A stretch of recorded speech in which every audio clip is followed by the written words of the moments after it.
Hey folks, welcome to Affiliate Nerd Out. I'm your nerderator, Dustin House. Spreading that good word about affiliate marketing. You're going to find me every Tuesday and Thursday here at 12:15 Pacific time. So please put it on your calendar. Join me on LinkedIn. And my guest today, Matt Frary, over at Chief of Chaos, over at what company now? I don't even know. Thanks for joining me, Matt. There's like five of them, but the most Yeah. important thing is that we are in the great state of Colorado. These are my Coach Prime sunglasses. So I am Oh, ready for you today, Dustin. I'm so excited. The future is so bright. In fact, in the immortal words of Deion Sanders, I would say, we coming. So oh. anyway, if you don't know what these are in the background, they are not bulls. They are buffaloes, Dustin. Buffaloes. I didn't know your loyalty went so deep in the Colorado scene. That's pretty Oh wild. yeah, dude. My blood runs gold, bro. Blood runs blood runs gold. Maybe the craziest transition of a football team I've ever seen with You, one person. Like, yeah, I have to tell you, it is, this is tangential to affiliate marketing and marketing programs. It's all about the hype. Like as affiliate managers, it's about hyping the program. Like, the greatest thing that happened to a sports program in history, I'm on record saying it, is Deion Sanders coming to Colorado. Did he mm, win a bunch? He won some. He beat some good teams. He lost some, but he won overall. I mean, he had The Rock. He had coming and talking about us, showing up on campus. He had four primetime specials. He has, if you go on Amazon Prime, you can actually watch the special about the turnaround of Colorado. mhm. The guy generated more than $100 million this last season, sold out tickets through the year, and Colorado ain't never seen anything like that. That is a fun story, and like I don't know if he's in the affiliate game per se, but it's in that realm, definitely in the influencer space and generating all that content. And maybe he's the second affiliate behind Taylor Swift in 2023, but like as in up and comers. But I mean, Dion's been doing it for 30 years, been in Right. this game. Like he was an original uh, influencer affiliate in that kind of sense. So, He is, but think about it. This is so tangential, like I said, to what we're talking about today. Is it's about relationships. Deion Sanders was able to pull in, like I said, Kevin Hart, The Rock. He had Wheezy rapping at the games and coming out of the Lil Wayne coming out of the tunnel here in Boulder, like in Colorado. Nobody knows where Boulder, Colorado is. It seems they do now, on and the map. it's all about the relationships he leveraged, the partnerships that he generated. It's all part of it, man. It's about like delivering the hype, and now it's going to be a lot like affiliate marketing. It's going to now be delivering on the promise. So that's what the next couple of years are going to be, is like delivering on that promise. Looking forward to it. It's an exciting program to go from nothing to top 25 and just kind of hang out in there for a while. We were in the top 20 for a minute. For Yeah. a minute, Yeah, yeah. it was fun. Like watching ESPN lose their mind, like, oh, this isn't a real team. Like maybe this Right. is a real team. Yeah. Yeah. Yeah. It was awesome. It Awesome. was pretty cool to watch. All right. Well, let's get into it. We're going to be doing some live Q&A today, so please drop a question for me and Matt. If you would like to be in the hot seat where Matt is, please drop a line at dustinhouse.com/nerd and talk about any topic that you would like to discuss. I would love to hear it. Our question of the day: what is your favorite way to engage partners? Our topic today is going to be all about partnerships and engaging with affiliate partners. What's your favorite way to do that out there? We would love to know. But without further ado, Matt, who are you? That's a great question. I've been asking that for 46 years now, and I'm not even sure that I've got that answer. But I'll tell you a little bit about some of the things I dabble in and what I do. If we start talking about who I was, I'd get all existential on you. But in the affiliate world and in partnerships and marketing, I basically, started in this world in 1999, got going with ebags.com. That was back when Be Free was around before CJ. So we were running eBags program. I then did a charity portal called kickstart.com where I was working with all the merchants and we were giving 50% of what we were making back to your favorite charity. We were like the original Facebook pages where you could have a page for your organization, and then all the shopping and all the advertising and all that stuff would go back to your favorite charity. So early on in the late 90s, like 99, I was already forging partnerships with some of these. I went on to build, after getting my MBA from Thunderbird, I actually went on to go build a little CPA network that came out of nowhere called ROI Rocket. I built that one out of my apartment in Arizona and moved it to Colorado, and then it exploded over a lot of hustling. That was, back to answering the question, what's the best way to engage affiliates? You know how I grew ROI Rocket in every company I've ever had engaging affiliates? The telephone. Huh. The telephone. Whoa. Or what is right? Like I know. Before cell phones? We used to like strap affiliate managers' hands to the telephone, and they couldn't eat lunch until they made 100 calls. No, I'm just kidding. Yeah, so we started ROI Rocket. I got out of that in 2010 and started this little agency called Smarter Chaos. Smarter Chaos had a series of really fortunate events. We were able to like do the affiliate marketing for Dollar Shave Club, Manscaped, FabFitFun. Like we were on this subscription freaking wave for a while. Whoa. After that, I figured out that 75% of the purchasing power through all these programs was coming through females. So we started our own affiliate CPA network called She Is Media. So we became our own affiliate under our own agency. And then I also wanted to take control of sort of the coupon narrative across all the advertisers I was working with. So I ended up buying Deal Taker. And so Deal Taker, She Is Media, and Smarter Chaos all existed together. In 2020, we actually sold our companies and were acquired by Digital Media Solutions. We then rode the wave of the SPAC waves. I don't know if you remember that in 2020, but SPACs were special acquisition companies going public. And that's what we did. We went public on the New York Stock Exchange in 2020. So if you're asking me who I am now, I'm golfing a lot. I'm skiing a lot, trying to figure it out.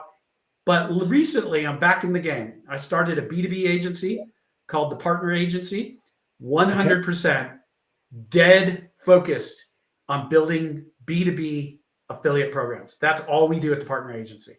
And then, outstanding. And then I have another company called Chief of Chaos, and that is focused on helping companies grow and doing digital transformation. That's a wild journey, man. And you had so many irons in the fire throughout that time, doing many other things as an entrepreneur. And the fact that you thought you could retire was hilarious. Like, once you go from doing all these things, there's no off switch that lasts very long, right? I don't even know how, like, why would anybody do that? Like, what is, I don't even think of retirement as retirement. Like, this is too much fun, right? Even when COVID happened and I had just sold Smarter Chaos, I started a beer garden called The Backyard and a live music venue in Castle Rock, Colorado. So, I mean, I couldn't even sit around and play golf appropriately, like the right way. I actually started a local bar. Great time to start a restaurant during COVID. The best. I didn't say all my ideas were good ones. Awesome. So tell us about Chief of Chaos. Like, give us a name origin story of Smarter Chaos and how that came about. It's a total evolution, man. So I had just left ROI Rocket. I was sitting in a beach in Mexico, and I started to map out the industry. I actually drew at the time, my 2-year-old was playing in the waves, and I was like, oh my God, I'm having one of those moments. Told my wife, let me just go take a pen and pad and sketch for a while. Sketch this picture of the industry. And I was like, okay, sometimes you have a client and they've got a brand and they come to a network. No, they don't. They go directly to affiliates. No, they don't. They go to an agency. No, they don't. I was like, oh my God, this industry is freaking chaotic. Like there's so many ways you can enter into this industry. So I was like, there's got to be a smarter way we could do this. And voila, Smarter Chaos was one of the original OPMs or agencies. And so what we figured is, what if we could line up all of the networks in a neat order, have one central reporting system, and line up all the affiliate opportunities? What if I could geographically map all of the affiliates out there and just hit the easy button? And that's how Smarter Chaos was formed. Well, I hate the title of CEO. So I was running this thing. So I was like, well, I guess I'm the chief of chaos. So that was my title at the time. And then as I sort of formed some of, and we're going to talk about this, I think, in a second, but as I sort of formed some of these like ways to engage people called like the chaos method and some of that, I started to think like there's something to this. Like people really resonate when you log in to your computer as a marketer. You have hundreds of logins across Facebook and TikTok and Instagram and all the networks and all the tracking and all of it. What a freaking nightmare. It is so chaotic. So I figured there had to be a way to send in a chief of chaos to make things easier. The new iteration of chief of chaos is taking my personal brand where I was the chief of chaos. And now the new brand is, if you want to grow your company, we will go back, look on our bench of talent, and bring you in the next chief of chaos that can help you out. So that's the theory behind chief of chaos. Is it's not a fractional CMO, it's not a fractional chief growth officer, it's not a fractional, COO. It's basically all of those things based on what you need. Yeah. And I too also hate the title of CEO. If there's ever a title fill out form, I'm always putting either awesome or chief something silly. Yeah. Chief goofball, like dude, the day we take ourselves seriously and I am the chief executive officer, like, yeah, no, I'm good. That is not part of my brand. Doesn't seem like it's part of yours. But like, speaking of branding, chaos seems like an odd choice, but you were owning it. This is like who you are. Tell me about how you probably started a little bit more professional and like learned to develop to only work with people that accepted you who you are. Yeah. I mean, early on, I'm thinking early 20s, I was buttoned up. I first worked in these agencies like Omnicom agencies. And I even worked at Mercedes-Benz corporate. The first day I showed up to Mercedes-Benz, I did not have a suit coat on. I just had a tie. Okay. They turned me around and sent me an hour back to Jersey City. I was working up in Montville, New Jersey, and made me go put a jacket on and told me if I violated their dress code again, I was basically not going to work there anymore. And at the time I was launching the smart car into the US. So I was like, well, the smart car is a fun brand. Like, I don't have to wear a jacket to work. Well, apparently at Mercedes, you do have to wear a jacket, just FYI. But ever since then, I realized I don't think I'm manageable. I don't think I'm a very good employee. I think there's just too much going on in the head here to manage, and it feels very chaotic. So I figured instead of me trying to shoehorn into that corporate world, I was just going to have to get in where I fit in and try to work with people that could accept that there's some chaos that comes with it. I actually apologize to my employees when they work with me, my colleagues, when they work with me. I'm like, this is going to be a bit rough and it's going to be a bit chaotic. And I can't promise you that you're going to love me all the time, because I'm going to seem like I come out of nowhere sometimes and things might change on the fly. If you're okay with that, this is going to be really fun. But if you need like rigid, me on top of you and micromanaging you, I ain't him. Like, it's not happening. It's not happening. Love that you are. Oh, look at us. 20. Oh, no way, dude. Really? I saw you drinking it earlier. Sponsored by. It's the healthy, bubbly drink for marketers. Absolutely. Jim Nichols jumped into the chat and said the passion in this discussion is so infectious. What's Jim, up, thank you, Jim? sir. Looking forward to seeing you next week there, Jim. And you're going to be a future guest on this podcast here soon. So looking forward to that. Continuing on with this chaos, there's an acronym that you use for engaging affiliates. Tell us about that a little bit. It's not COAS. That's what you have on the screen right now. Yeah. No. I'm not an idiot that can't spell. It's not me. you're just I'm sorry. Did I point that out? I'm sorry. It's another flaw. It's another flaw. So chaotic, dude. Chaos. Chaos in my world. We started to really dive into what was the secret DNA. The people that worked at Smarter Chaos and the people that now work at Chief of Chaos and the people that work at Partner Agency, they all have one thing in common. And we really needed to figure that out. Like I knew it when I met people that worked there and I knew how to hire for it, but it took us a little while to try to figure out what was it. And so there's an acronym that I like to think about. And when I'm reaching out to an affiliate for success, I think about when I get on the phone, I made the joke before we came on the air. I was like, imagine that, treating affiliates like they're humans, or affiliates treating advertisers like they're humans. Like, the thing is, people do business with other people that they like. Business is not just spreadsheets and numbers and incrementality and ROAS. Like, it's not that, right? It's actually doing meaningful things with people that we like. So the C stands for compassion. Having the compassion for the people on the other end of the line. If you jump on the phone with me and we don't have some sort of a conversation about, compassion, I can't stand people that say, this call is so expensive. Like, we need to get off in 5 minutes. We have to move on. Like, just give me the numbers. That's also not me. You have to have some compassion. People are going through things every single day. For instance, the client that I'm working with or the affiliate I'm working with might have $5 in their bank account. Don't know how to make the medical payments on their family's, insurance, right? They might have just found out that a loved one has cancer. They might have just gone through something, you don't know what they're going through. And so when we think about humans on the other end, we start to think about business is a series of human interactions. So if I can have compassion for what you're going through, you're struggling building a series of websites.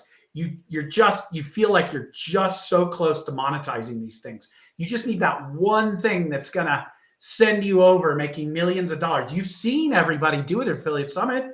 Why isn't it that easy? If I could have compassion for the person on the other end of the phone and give them that moment in time that helps them in their life, guess what? You're going to do business with whoever it is. It doesn't matter if I'm called Chief of Chaos or, Idiot of Chaos. It doesn't matter what I am. We're always going to have that relationship and that compassion for each other. And we're going to do things with each other. I can go to Affiliate Summit when I go to Affiliate Summit. I know you're going to razz me about that later. When I go to Affiliate Summit, I can walk down the hall and I'll have people that say, 15 years ago, you literally told me this thing and I literally made millions of dollars with it. I'm like, really? Hey, by the way, my address to send that check is Sure. Where's my road? Yeah, right. But the next thing is history. That's H in chaos. Having a history and remembering it. Coach Prime says he keeps receipts, right? I keep receipts. We should all keep receipts because we keep receipts of the good, the bad, the ugly, all that stuff. But as I have compassion for people, I also remember the history, the things we've done together, the incredible projects, like all of that. It's so funny how people will get on the phone and forget the last 20 years I might have worked with them on every new project. And I'm like, come on. We have a history here. The next thing is having ambition. And here's what I mean by that. I sometimes, and this is another thing I don't apologize for when I'm working with people, is I'm like, I have a massive ambition when I'm working with a partner. I don't think it's worth our time to say, hey, you might sell one or two things. Like, how can we make you one of the top 5 partners in our program? What would it take? Do you need to work on new websites, new techniques, new traffic, whatever it is? How can I help you have that ambition? And I've got to discover whether or not that affiliate has that ambition. And again, I'm keeping receipts in my head. Does this affiliate, have they, in the history I've worked with them, do they have the ambition to get, bigger and bigger and bigger and so on? So are we not going to waste each other's time? And then do we have a clear objective? If I do this with you, what does that mean for you? What does it mean for me? Do we have a clear goal every month with the affiliates and the partners that I'm working with? And do we hold each other accountable for that? And then do we share in the success? That's the S. Is there success related? Do we share in it? Do we celebrate it? Are we recognized for it? Are they recognized for it? And does everybody recognize success when they see it? So the S is success. So that's kind of just a little acronym. And it was an attempt. We used to put this next to people's phones and just say, like, start with compassion, start with the C, please.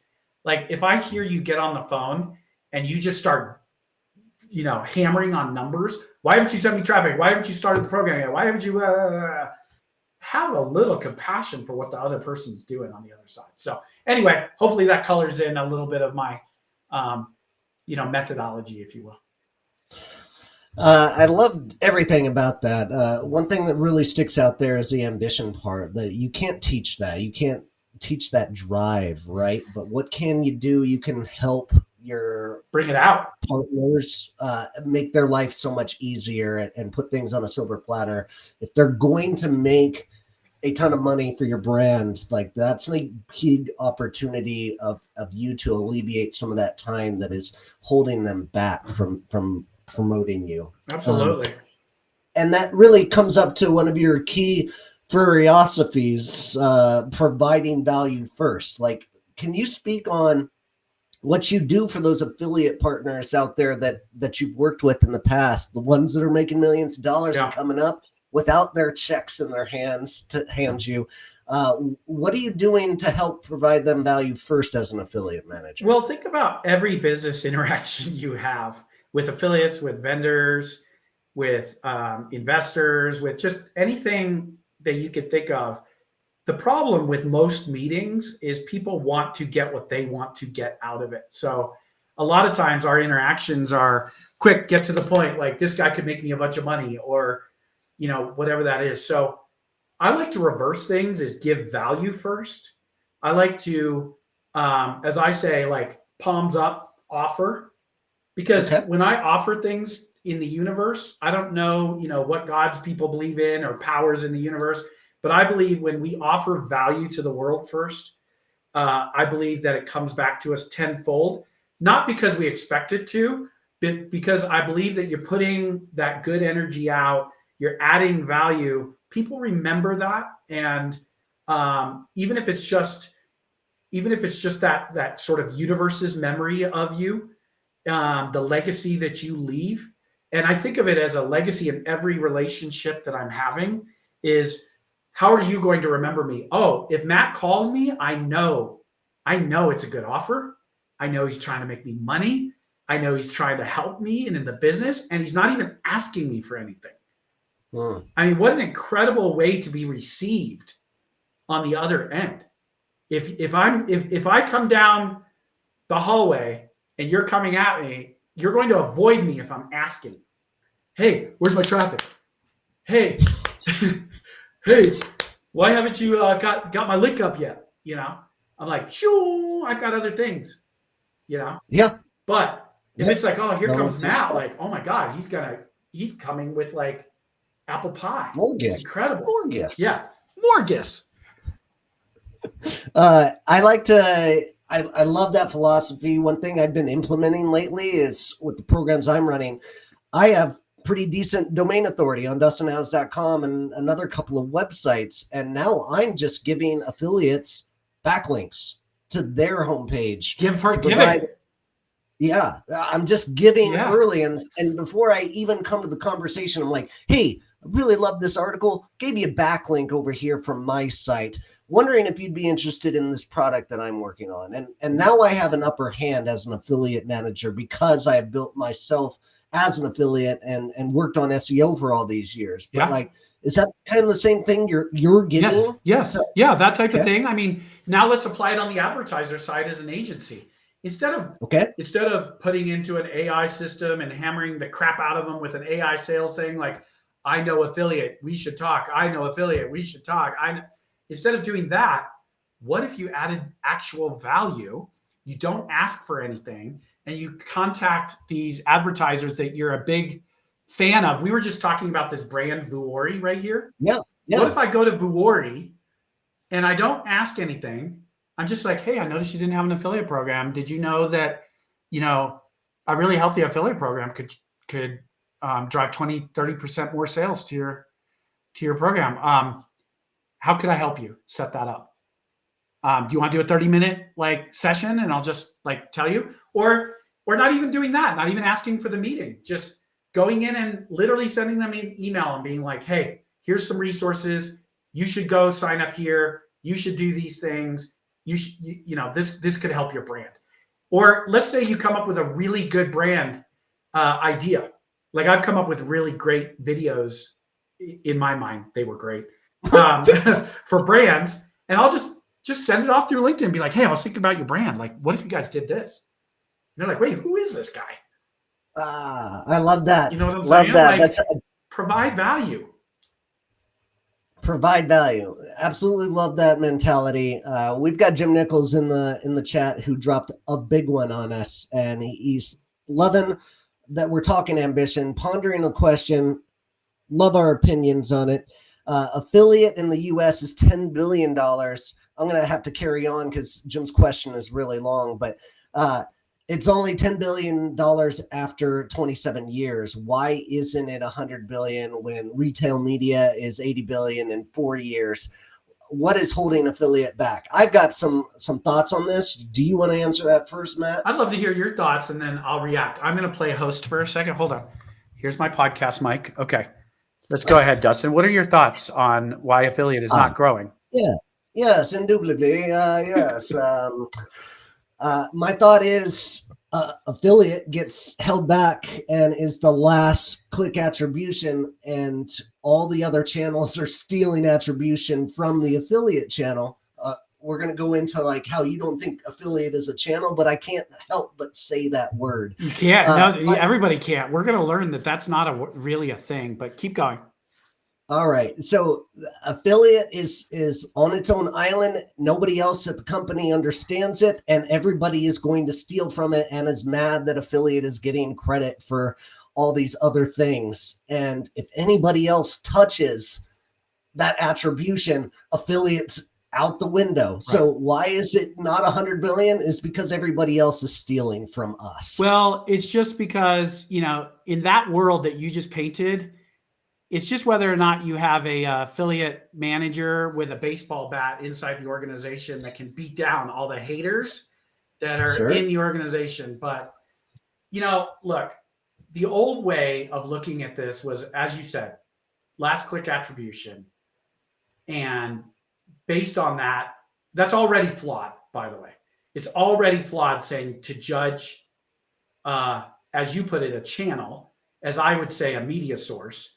But to judge media and the effectiveness of media by the last click, we all know that. Do you know about the Stanley Cup craze right now? You don't know? I don't follow hockey. Yeah. No, this isn't hockey. This is the 100-year-old Stanley refrigeration. They make like coolers and they make water jugs, water cups. Go look it up. It was on the Today Show last week. It's like hashtag Stanley Cup craze or Stanley Cup They're gonna trend. get sued the shit out of by the NHL. Like, you can't do that. Sorry, I threw you off. You said you were going to do it to me later. This basically made me go purchase a $50 water jug for my daughter because every every teenager on the planet has to have a Stanley Cup right now. And you have to pay $50 for this. It's sold out. Now, here's the thing. A lot of it took off through influencer and the hashtagging and the so on TikTok. And the thing is, if I was judging those influencers based off last click, and by the way, am I calling the influencer an influencer? Am I calling them an affiliate? Am I calling them paid media? Like, what am I calling them? Oh, that's right. They're not a channel. It's the way that I work with them. So the point here is last click attribution is only what it says it is. You're only judging what the person that clicked on the last thing is doing. What about all the stuff that happened before it? If we were judging the Stanley Cup craze that I just said, by the way, people were camping out overnight at Target for these Stanley Cups over Christmas. They were sold out everywhere. Everywhere. It was the pet rock of our generation. So if we had judged that and an affiliate had come in and, let's say it was Retail Me Not, had driven a last click and a coupon was applied at Target for the Stanley Cup, we would be assuming that Retail Me Not gets the credit, they drove it. We would not know anything about all the influencers that happened ahead of time. However, for people like me that don't shop without coupons, if I had gone further up the funnel and done first click or middle click or whatever, then we wouldn't have attributed it to Retail Me Not that pushed me over the edge to make the purchase because of a deep discount on a freaking $50 water jug that I want to purchase. My point is, it's freaking complicated. Last click is a hard way to judge. Going back to answering Jim's question, I think you're right. It's difficult to measure, so people don't. It's difficult to defend. People have a hard time doing it in an organization, and the stronger other marketing channels gang up on the affiliate channel and squash it. Yep. And then they're like, oh, you've got search affiliates. I could get search through my paid search. Oh, you've got influencers. Well, my influencer team handles that. Oh, you've got content. Oh, I have a whole content marketing division. What do we need affiliate for? That is why it's dangerous to call this a channel. It is not. This is a way to pay for media. And to Jim's point, when we stop calling affiliate a channel, I either pay on a click, I pay on a sale, I pay on an impression, I pay on a lead, I pay on all these different ways, and that's called performance marketing. And then I partner with media channels. You want me to get on a podcast? I can go do it in an affiliate basis. You want me to go get in a content blog? I can do it on an affiliate basis. I can also do it on a CPM. I can also do it on a per click. I could do it in any of those ways. So tell me again what makes it an affiliate? The way in which we pay the media. The media are channels. Search is a channel. Influencer is a channel. Content is a channel. Toolbars, God love them. That's a channel. Those are channels. Mobile, that's a channel. All of it has affiliate structure. All of it has affiliate structure. All right. So maybe a better way to do it is like you're waving your magic wand as CMO of a company, and you have your performance marketing bucketed in and have influencers and affiliates in there under that bucket. And maybe they don't get beaten down by the other bullies in the marketing department. Well, the way we look at it at Chief of Chaos and Partner Agency is it's profitable for if a company knows what their lifetime value of a consumer is. That's a very key metric for me to know all the revenue on first sale and future sales in the next 12 months that I can make on that consumer. Let's say that my lifetime value of a consumer is $100. Okay, I'm going to make $100 this year per consumer on average. Great. If I get the consumer for $20 and I can sell and I can make 100, I make a profit. We call that an ATM machine. Put money in, get lots of money out, buy low, sell high. If I've always looked at media as buy low, sell high, if I could buy the clicks low and it could get me a high LTV, low cost to acquire, high LTV, same thing with affiliate, same thing with lead gen. This just comes down to math. If I put $1 in, can I get positive return? The rest is overcomplicating it. I'm going to use the same type of videos, banners, content, brand story. Like I'm going to use all that across my affiliate program. And which, by the way, to me is just the way that we buy media. So if I have media buyers that understand this, my media buyers can buy in Facebook on a click just as easy as they can work with a social media influencer to get social traffic, but just pay them on a sale. It's just what's right for the brand at that moment in time. So I think of them as media buyers, media partners, and I think of it as buying on an affiliate basis. Oh, well said. All right, Jim, really appreciate your question. And we're going to take a break here and talk about our sponsor of the day really quick, and that is We Can Track. So we're talking about tracking, but if you envision, this is an intuitive affiliate publisher solution seamlessly integrating affiliate conversion data, processing, attribution, integration in one robust platform. Love We Can Track and what it does, leveraging We Can Track's expertise. They empower affiliate publishers to focus on marketing, optimization, and automation, eliminating that manual process of reporting and the hassles in there. They've got over 350 affiliate networks, data sources aggregated into We Can Track, and with further integrations into Microsoft Ads, Google Analytics, Facebook, TikTok, they lead the digital affiliate landscape. So welcome to endless possibilities with the success. It's a reality with We Can Track. Go to dustinhouse.com/wecantrack and support my content habits out there. All right. And Matt, what you got thoughts on We Can Track? I'm actually going to look up We Can Track and become more familiar with it. I'm very intrigued. I love brands that say exactly what they do, like the partner agency. We can partner. We Can Track. We Yeah, Can Track. They get straight to the point, right? That's right. That's right. So I'm not super familiar, but I'm sure it's incredible. A great company, top of the line tool out there for affiliates to organize all of their campaigns if they're joined to tons of programs. So, and speaking of affiliates, your philosophy of providing value first, when you walk through this and like think about it in a realistic expectation, it's time consuming. How do you manage all that? How have you done this throughout the years? Yeah. So from day one, when I started ROI Rocket, that was 2005. And when I started again, Smarter Chaos in 2010, I always said, act as though. And what I mean by act as though is from day one, when it's just me, we had three partners at Smarter Chaos, and we called ourselves three guys in the basement. But when we were three guys in the basement, and sometimes we called ourselves three sweaty guys in the basement, but when we were in the basement, I was always like, let's act as though. And here's what I meant. I would go get a license to Salesforce, and again, I would be questioned. You're three people. What do you need Salesforce for? Well, we're going to act as though we're going to be as big as we see ourselves in 5 years. Why? Because if we build the foundation now and we build the systems, we make them repeatable and scalable, then guess what? When we start to pile this work on top of those foundations, we can make it repeatable and scalable.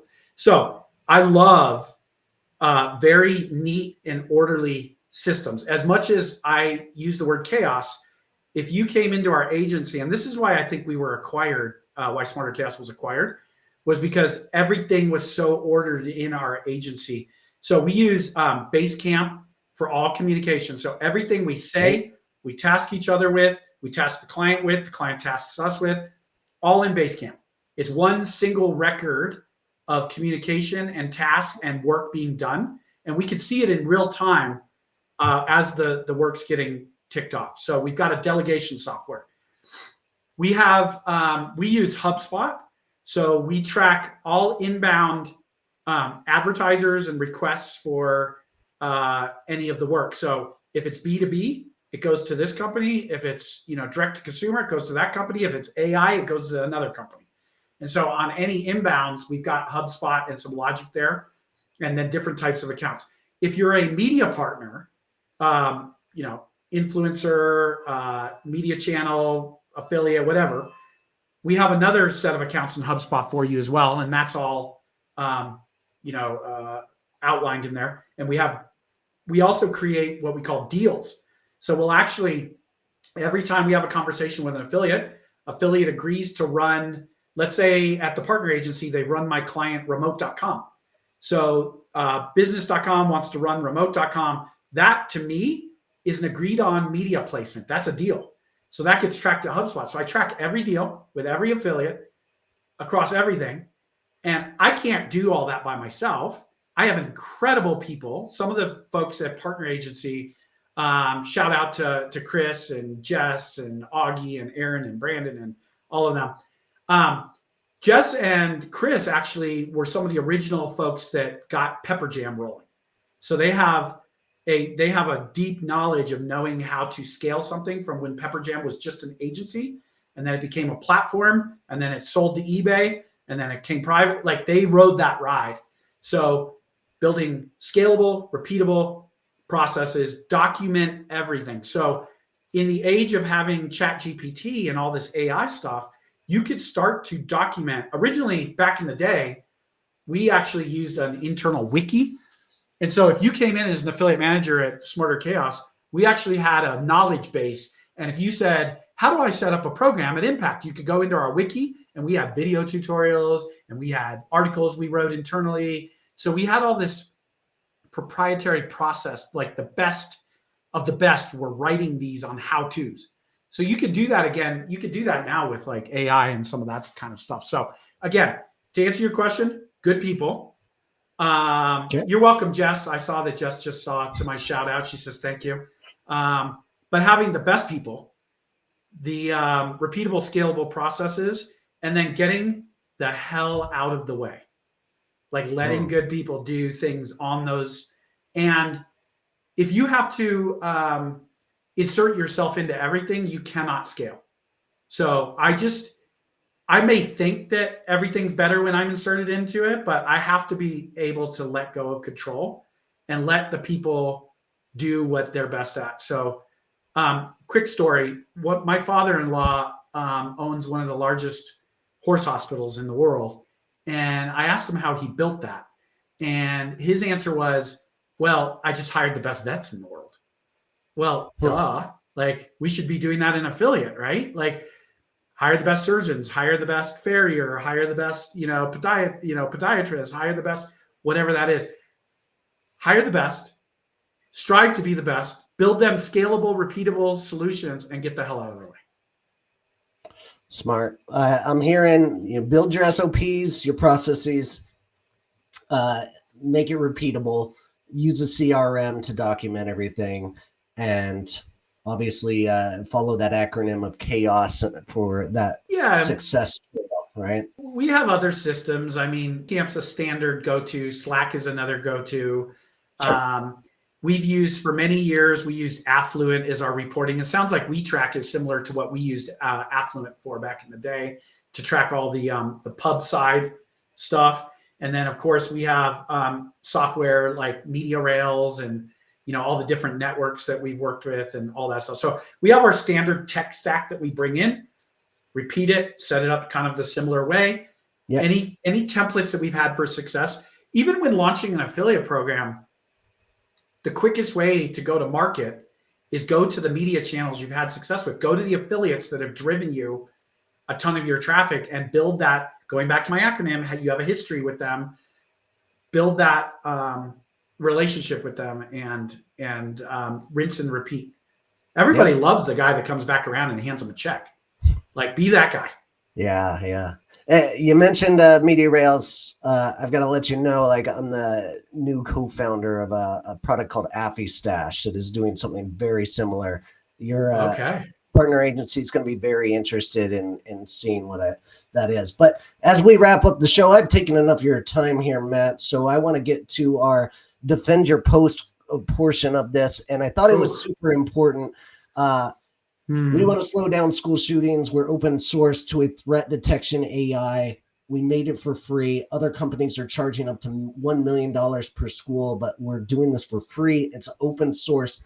This seems like an incredible opportunity to be, giving back to the community. And it's something we absolutely need in our society here. And I'd love to hear more about what this is. Yeah, if everybody will go to the URL www.digitalgood.ai. We Okay. just launched it today. It is around that post. I'm so happy you pulled up that post. I've had to defend social media posts, and this one's a pleasure to defend. So, um, yeah, so this is the basis. There's a company here in Denver started by the founder of eBags. If you heard my story podcast, I told you I started at eBags in my career. That's where I started. Founder of eBags is named John Nordmark. He was on that post that you just showed. Okay. John sold eBags and then started iterate.ai. Iterate is one of the first low code, well, it is the first low code AI platform. It allows you to create AI based apps super quickly. One of the things that they built commercially was a weapons detection system at Circle K so that all the cameras in Circle K could detect if someone was coming in and robbing a gas station, for Wow. example. And so the computer vision is trained in over 20,000 weapons. And this was over COVID that this was developed. So the computer vision mixed with a device out of, it's a tech startup that has a device about this big, the size of a cell phone, that basically can see through clothing using LiDAR. It can basically detect using point cloud objects underneath your person as well as in a bag. It's the same stuff that you use at airports, but again, the device is this big. It can see 300 feet out away from it. So if you put the computer vision with this camera-based threat detection using AI, and you use this other device, you could detect weapons coming in from a parking lot before they get into the building. And then what we did is we partnered with a company that basically shuts schools down. It's basically in 80% of the schools, and it locks the school down and it alerts authorities. So we use their API, and then we put it all together. And then Iterate felt, and so did I. I started the company Digital Good, the URL that I just gave you. That is my giving back. We went through what it means to give first. I believe in this life, in business, we should give first. Digital Good is my way of giving back and using technology for good. If I could slow down school shootings and protect our children, we should not be charging huge sums of money for that. So what we did is we open sourced the code. You can go on digitalgood.com. I linked to, or digitalgood.ai. Okay. I linked to the GitHub where the code is sitting there for free. Any school could take that code and the instructions how to install it locally at their school, connect to their current cameras, and have a weapons detection system using AI for free. If you need help doing that, you could contact Digital Good, and we'll put you in touch with installers that you can pay that would come in and show you best practices. But it should not be expensive to protect our children.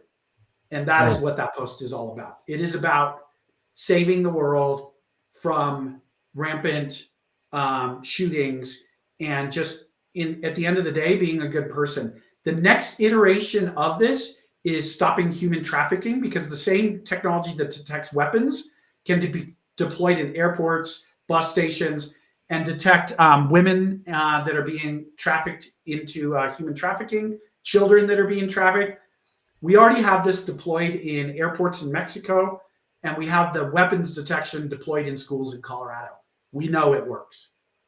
That's amazing, Matt. So glad to hear that you're giving back in a great way. Love you making a difference there.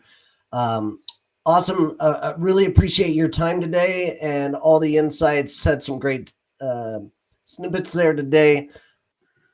For those of you out there that would me on affiliate nerd out, please go to nerd and jump in.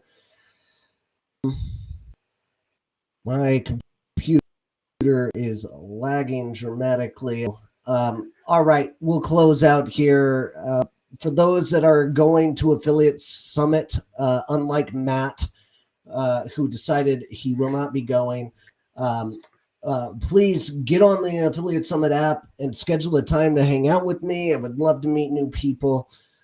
So please get out there and connect. My guest on Thursday is going to be Jacob Schnonberger over at Beehive, and we're going to talk about newsletters. And that's it. Thanks for joining me, Matt. Thanks for joining me, crowd. Jim Nichols, appreciate the questions.